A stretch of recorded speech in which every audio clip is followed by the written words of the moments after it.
حدیث شریف میں آتا ہے پاک پیغمبر صلی اللہ علیہ وسلم نے فرمایا الغنیمت البارد الشتاء غنیمت البارد، یہ جو سردی ہے، یہ جو سردی آئی ہے یہ ٹھنڈی غنیمت ہے۔ کیا ہے بھائی؟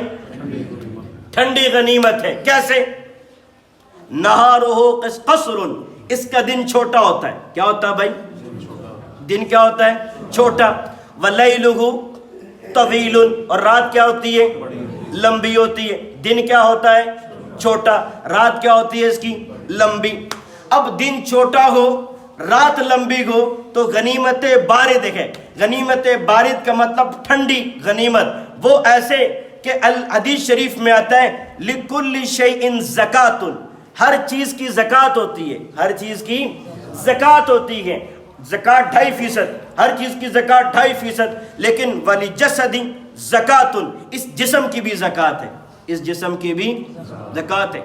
آپ کو اللہ نے مال دی ہے، سال کے بعد کیلکولیٹ کرے 2.5% مال کا نکال دیں، اس کی زکوٰۃ ہے۔ اور بھئی یہ جسم دی ہے جس کو رات دن استعمال کر رہے ہیں، اس کی بھی زکوٰۃ ہے، اس کی بھی کیا ہے بھائی؟ لیکن اس کی زکوٰۃ پیسوں کی صورت میں آپ گھبرائیں نہیں۔ جب بات آتی ہے پیسے کی، چہرے مرجھا جاتے ہیں، چہروں پر رونق ختم ہو جاتی ہے۔ بھائی مول صاحب پیسوں کی بات کر رہا ہے۔ لِكُلِّ شَيْءٍ زَكَاةٌ وَزَكَاةُ الْجَسَدِ الصَّوْمُ، ہر چیز کی زکوٰۃ ہوتی ہے، انسانی بدن کی زکوٰۃ بھی اللہ نے رکھی ہے، وہ روزہ ہے۔ وہ کیا ہے بھائی؟ روزہ ہے۔ اب روزہ اس جسم کی زکوٰۃ ہے، زکوٰۃ کے نکلنے سے مال پاک ہو جاتا ہے، روزہ رکھنے سے جسم پاک ہو جاتا ہے۔ بات آئی سمجھ بھائی؟ روزہ رکھنے سے جسم پاک ہو جاتا ہے۔ جب وہ گرمی کا وقت تو روزہ بنتا ہے 15-16 گھنٹے کا، اس وقت آپ کو نہیں کہا گیا روزہ رکھو۔ جب آ گیا روزہ 10-11 گھنٹے پر اور بھی سے کم ہونے کی طرف آئے تو اب حدیث شریف میں آتا ہے کہ غنیمت باردہ ہے، دن میں روزہ رکھو۔ اب ڈیلی نہیں رکھ سکتے، نہ رکھو۔ کس نے کہا ہے؟ حدیث شریف میں آتا ہے نبی پاک علیہ السلام پیر کے دن کو روزہ رکھتے تھے۔ کون سا دن کا بھائی؟ نمبر 2، جمعرات کا روزہ رکھا کرتے تھے۔ پوچھا اللہ کے نبی آپ پیر اور جمعرات کا روزہ کیوں رکھتے ہیں؟ پاک پیغمبر علیہ السلام نے فرمایا کہ اللہ کے دربار میں انسانوں کے اعمال پیر اور جمعرات کو پیش ہوتے ہیں، میں چاہتا ہوں جب میرا اعمال نامہ رب کے سامنے کھلے تو میرے اعمال نامے میں آئے کہ محمد عربی روزے سے ہے۔ آگے بھائی بات سمجھ؟ تو یہ غنیمت باردہ ہے۔ غنیمت باردہ سے نفع کیسے اٹھانا ہے کہ اس سے روزہ رکھا۔ ہم مسجد میں آتے ہیں نا، نفل تو کوئی نہ کوئی پڑھ لیتا ہے، کسی نہ کسی وقت کسی نہ کسی نماز کے ساتھ ہم نفل پڑھ لیتے ہیں، یہ نفلی نماز ہے۔ لیکن روزے بھی نفلی عبادت ہے جس کا فرض کے علاوہ ہمارے ہاں تصور ہی کوئی نہیں ہے، ہم روزے رکھتے ہی نہیں ہیں۔ روزہ رکھنا چاہیے، اور اب وقت ایسا آ گیا جس سے آپ کا جسم بھی تقاضا کرے گا، شریعت بھی آپ سے تقاضا کر رہی ہے کہ اب روزہ رکھو۔ آپ سے ڈیلی رکھنے کو نہیں کہا جا رہا بھئی، مہینے میں۔ اور تیسری بات، نبی پاک علیہ السلام مہینے میں 3 دن روزہ رکھا کرتے تھے۔ اگر آپ پیر اور جمعرات کا نہیں رکھ سکتے تو مہینے میں 3 رکھ لو، 13 تاریخ کا، 14 تاریخ کا اور 15 تاریخ کا، اسے ایام 20 کہا جاتا ہے۔ ان 3 دنوں کے روزے پاک پیغمبر صلی اللہ علیہ وسلم کی زندگی کا معمول تھا، روزے رکھا کرتے تھے۔ بھائی روزہ رکھنے سے ایک بیماری لگے گی، کیا لگے گی بھائی؟ روزہ کس کو کہتے ہیں؟ بھوکے رہنے کو، اور دیگر بھی چیزوں کا نام ہے۔ تو آپ کو ایک بیماری لگے گی، کتنی بھائی؟ کہہ دو نا بھائی، کتنی بیماریاں؟ ایک۔ اور زیادہ کھانے سے، روزہ نہ رکھنے سے بے شمار بیماریاں لگیں گی، کتنی لگیں گی بھائی؟ بلڈ پریشر آئے گا بھائی، شوگر آئے گا بھائی، اور دیگر بیماریاں لپیٹ میں لے لیں گی، اور بہت ساری لے لیں گی۔ آپ سارا دن ڈاکٹروں کے چکر اور ڈاکٹروں کی یہ وہ پیسے بھی لگائیں گے۔ روزہ رکھنے سے ایک بیماری لگے گی، وہ کیا ہے؟ وہ بیماری آپ کے لیے فائدہ مند ہوگی، ذرا سی کمزوری آئے گی۔ کیا ہوگا بھائی؟ اس کمزوری کا علاج ہے کہ نہیں ہے بھائی؟ اچھی غذا کھا لو، ٹھیک ہو جاؤ گے۔ لیکن یہ کہ اگر دیگر بیماریاں جو پورے سال کھا کر، فاسٹ فوڈ کھا کر، کیا کچھ کھا کر ہزاروں بیماریاں چمٹ گئیں، ان کا علاج روزے میں رکھا ہو۔ شہوت بھڑک رہی ہے، دماغی توازن ٹھیک نہیں رہتا، کبھی کدھر خیال جاتا ہے، کبھی کدھر خیال جاتا ہے، روزے رکھو، اللہ تعالیٰ آپ کی طبیعت کو برقرار اور بحال کر دیں۔ سمجھ آگے بھائی؟ پہلا عمل کیا ہے؟ روزہ رکھنا ہے. سردیوں میں روزہ رکھنا کب رکھنا ہے؟ پیر کے دن رکھ لیں, جمعرات کے دن رکھ لیں. اگر یہ بھی نہیں ہو سکتا مہینے میں 3 دن رکھ لیں, 13, 14 اور 15 کا. بات آگی بھائی سمجھ. پہلا عمل کیا ہے بھائی؟ روزہ ہے. اور وہ ہفتے میں 2 گئے, مہینے میں آپ 3 رکھ لیں جو آپ کی صحت اجازت دے. نمبر 2, دوسرا عمل جو ہم نے ان سردیوں میں کرنا ہے اور پوری سردیوں کرنا ہے, وہ دوسرا عمل یہ ہے تہجد کی پابندی. کس کی پابندی بھائی؟ جب بندہ رات عشاء کے بعد سویا ہو اور صبح فجر کی اذانیں دیر سے ہوتی ہیں, لمبا 8-10 گھنٹے کا وقت مل جاتا ہے, تو آپ کروٹیں لے لے کے تھک چکے ہوتے. ایمانداری سے بتانا, کروٹیں لے کے پاس سے مار تھک گئے ہو, بانگ نہیں ملی ہلے تئیں. اور بھائی بانگ کا انتظار کیوں کرتے ہو؟ بانگ دینے والا اور وہ رب جو بانگ دلوائے گا وہ تو جاگ رہا ہے, وہ تو انتظار میں. حدیث شریف میں اللہ تعالیٰ قرآن شریف میں فرماتے ہیں ان ناشئۃ اللیل ہی اشد وطئا واقوم قیلا. ارے رات کو اٹھنا ذرا مشکل ہے لیکن اٹھو تو صحیح. اور رات کو ذرا اٹھنا مشکل ہے, نفس کو کچلنا پڑتا ہے. آپ کا دل نہیں چاہے گا بستر اور گرم بستر کو چھوڑیں, نرم بستر اور گرم بستر کو چھوڑنے کو دل نہیں چاہے گا. لیکن جب آپ نے چھوڑ کے سجدے پہ چلے گئے, پھر اللہ کی رحمت جھوم جھوم کے دل میں اترے گی آپ کی. تو بستر کو چھوڑنا ہوگا. تہجد کی پابندی. اللہ تعالیٰ نے قرآن شریف میں اپنے نیک بندوں کی صفات کا ذکر کیا. وہاں پہ اللہ تعالیٰ قرآن شریف میں فرماتے ہیں میرے بندے کون سے؟ تتجافا جنوبہم عن المضاجع یدعون ربہم خوفا وطمعا. ارے میرے پاکیزہ بندے وہ ہیں, میرے محبوب بندے وہ ہیں جن کے بستر ان کے پہلوؤں سے جدا رہتے ہیں. اللہ تعالیٰ تیسری جگہ قرآن شریف میں فرماتے ہیں وَمِنَ اللَّيْلِ فَتَحَجَّدْ بِهِ نَافِلَةً لَكَ عَسَىٰ أَن يَبْعَثَكَ رَبُّكَ مَقَامًا مَحْمُودًا. پیغمبر جی تہجد میں اٹھا کریے, آپ کو اللہ تعالیٰ مقام محمود پہ پہنچا دیں گے. ارے مقام محمود وہاں ہے جہاں ساری انسانیت کھڑی ہو جائے گی. میرے پاک پیغمبر اللہ کے دربار میں سجدہ کر کے اللہ کی تعریف کریں گے. امت کا حساب و کتاب ہوگا. جو تہجد کے پابند ہوں گے وہ پیغمبر کے ساتھ مقام محمود پہ چلے جائیں گے. تو دوسرا عمل کیا بھائی؟ تہجد کی پابندی. پاک پیغمبر علیہ السلام نے فرمایا, ارے حدیث شریف میں آتا ہے ان اللہ تبارک و تعالی, اللہ تعالیٰ آسمان دنیا پر تہجد کے وقت میں خصوصی توجہات فرماتے ہیں, خصوصی رحمتوں کا آسمان دنیا پہ نزول فرماتے ہیں. جب تہجد کا وقت ہوتا ہے اللہ 3 اعلانات کرتے ہیں. اللہ کہتے ہیں کہ هل من یستجیبنی من یدعونی فاستجیب. ارے ہے تم میں سے کوئی مانگنے والا جس کے مانگنے پر میں لبیک کہوں. یہ کون کہہ رہا بھائی؟ اب یہاں ہم رو رہے ہیں, پٹ رہے ہیں, ہم چلا رہے ہیں ربا سن لے. تہجد کے وقت میں اللہ کہہ رہا, خود کہہ رہا سناؤ مجھے آ کر, سناؤ مجھے آ کر. کھلی کچاریاں لگی, آؤ سناؤ مجھے آ کر. من یدعونی, کون ہے مجھ سے مانگنے والا, فاجیب, میں اس کی دعا کو قبول کروں. نمبر 2, من یسألنی, ہے کوئی مجھ سے سوال کرنے والا. ارے غموں کے مارو اٹھ جاؤ, دکھوں کے مارو اٹھ جاؤ, اولاد سے تنگ آ گئے مصلوں پہ آ جاؤ, رزق سے تنگ آ گئے مصلے پہ آ جاؤ, دکھوں سے تنگ آ گئے مصلوں پہ آ جاؤ, رات دن کے مسائل میں گھرے پڑے مصلوں پہ آ جاؤ. فادعون, مجھ سے سوال تو کرو, فاعطیہ, میں سوالات کو پورا کروں گا. دکھ کے مارو آؤ تو صحیح, مجھے مناؤ تو صحیح. کبھی اپنی آنکھوں سے ایک آدھا قطرہ گرا کر کے زمین کو تر تو کرو نا, پھر دیکھو میں کیسے حالات پیدا کرتا ہوں. ارے قربان جائیں, حضرت مولانا الیاس رحمت اللہ علیہ رات کو سجدے میں گر جاتے, اتنے آنسو گرتے, زمین پہ کیچڑ ہو جاتا, ماتھے پہ کیچڑ لگ جاتا. پھر اس کیچڑ والے ماتھے کو آسمان کی طرف اٹھاتے, اے اللہ امت کے لیے راستے پیدا فرما. آج پوری دنیا کے اندر راستے اللہ نے کھول دیے اس کی دعاؤں سے. تو تیسرا سوال ہوتا ہے, میں معاف کرنے والا ہوں, مجھ سے معافیت تو مانگو آکے, معافیت تو مانگو آکے. اعمال نامے سیاہ کر کے بیٹھے ہو, جوانیاں داغدار ہو گئیں, بڑھاپے داغدار ہو گئے. ارے سفیدی کا تم نے خیال نہیں کیا, جوانی کا خیال تم نے نہیں کیا, نہ تم نے رات و دن کسی چیز کا خیال رکھا, بے حیائی میں گزار گئے ہو. آ جاؤ معافی مانگ لو, ہو سکتا ہے دن چڑھنے سے پہلے موت آ جائے تمہیں. ہو سکتا ہے فجر کی جب اذان ہو تو برابر میں تمہارا بھی اعلان ہو کہ فلانے صاحب کا انتقال ہو گیا ہے.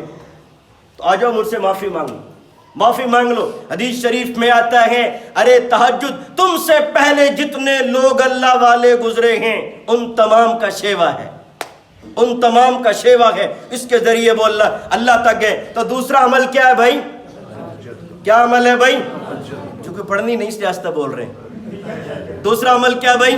تہجد. وقت اجازت نہیں دیتا، میں اس پہ اور گفتگو کرتا، میں چونکہ وقت زیادہ ہو گیا، 4 اعمال میں نے پورے کرنے. نمبر 3، تیسرا عمل جو میری اور آپ کی نجات کا ذریعہ بنے گا اور ہم نے سردیوں میں بھی اس کو ضروری طور پہ اپنانا ہے، وہ عمل کیا ہے؟ جب ضرورت پڑے وضو کی، کس کی بھائی؟ اور ضرورت پڑے غسل کی، غسل حاجت کی، تو وضو بھی اچھا ہو اور غسل بھی اچھا ہو. پاک پیغمبر علیہ السلام نے فرمایا، حدیث شریف میں آتا ہے، الا ادلکم، میں تمہیں وہ عمل نہ بتاؤں، یرفع بہ الدرجات، جس کے ذریعے تمہارے درجات بہت بلند ہوں گے، تمہاری خطائیں معاف ہو جائیں گی. صحابہ نے کہا اللہ کے نبی ضرور بتائیے. پاک پیغمبر علیہ السلام نے فرمایا کہ اسباغ الوضوء علی المکارہ، دل نہ چاہتے ہوئے، ناگواریوں کے باوجود بھی اچھی طرح سے وضو کرنا گناہوں کی معافی کا ذریعہ ہے.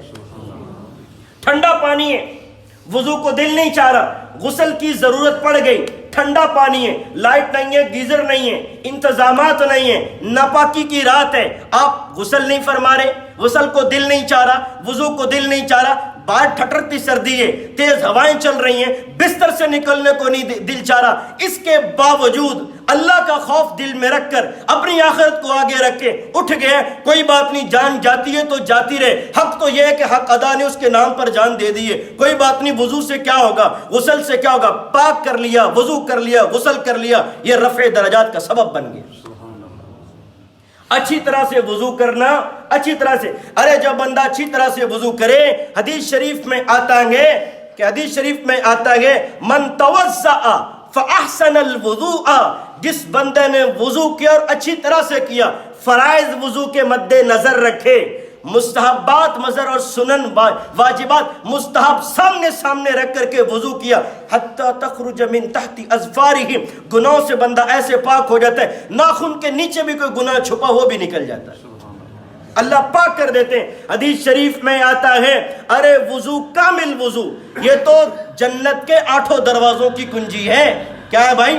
8 دروازوں کی کنجی. حدیث شریف میں آتا ہے جس بندے نے وضو کیا اور اچھی طرح سے وضو کیا، وضو کے بعد کہا اشہد اللہ، انگلی نہیں اٹھائی، انگلی کیونکہ انگلی کے حدیث شریف میں ذکر نہیں، اشہد اللہ الہ الا اللہ وان محمد عبدہ ورسولہ، اللہ جنت کے 8 دروازے کھلوا دیتے ہیں جس سے تمہارا دل چاہے چلے جاؤ.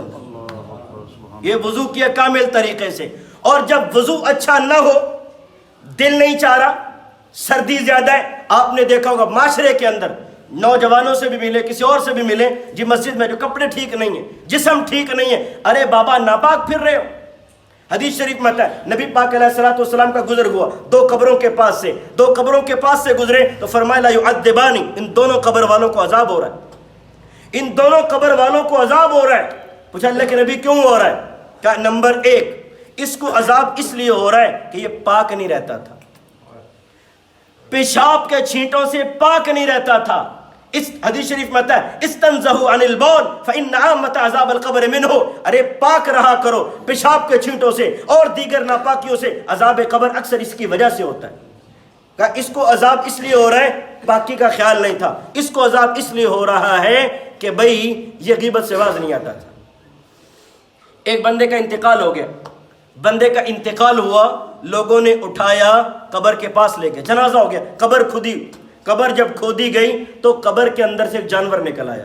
کیا نکل آیا بھائی؟ کیا نکل آیا بھائی؟ جانور. بندہ بردفی ابھی دفن نہیں کیا، پہلے قبر کے اندر سے جانور نکل آیا، لوگوں نے کہا جی اس کو بھگایا، وہ ہٹتا ہی نہیں تھا، وہ تو ہٹتا ہی نہیں تھا، قبر چھوڑتا ہی نہیں تھا. لوگوں نے کہا دوسری جگہ قبر بنا لو، دوسری جگہ قبر بنائی، وہیں بھی وہی جانور تھا. کہا تیسری جگہ بنا لو، وہاں بھی نکل آیا، بلی ٹائپ کا اس طرح کا ایک جانور تھا. اب لوگوں نے کہا جی کیا کریں؟ کہا جی کرنا کچھ بھی نہیں ہے، اعمال بد ہیں، اعمال ٹھیک نہیں ہے، کرنا کیا؟ کچھ بھی نہیں کرنا، ایسے ہی پھینک دو. ایسے ہی جانور سمیت اندر پھینک دیا گیا، مٹی ڈالی، لوگ واپس آ گئے، واپس آئے، گھر میں گئے، اس کی اہلیہ سے پوچھا بھئی تمہارا شوہر کا کون سا عمل ایسا تھا، قبر ایسی ہے، قبر میں جانور نکل رہا ہے، کئی جگہ قبر کھودی ہے، ہر جگہ وہ جانور نمودار ہو جاتا ہے، تمہارے شوہر کا عمل کیا تھا؟ بیوی نے بتایا مجھ سے ہم بستری کے بعد غسل نہیں کیا کرتا تھا. یہ پاکی اسلام نے بتائی ہے بابا،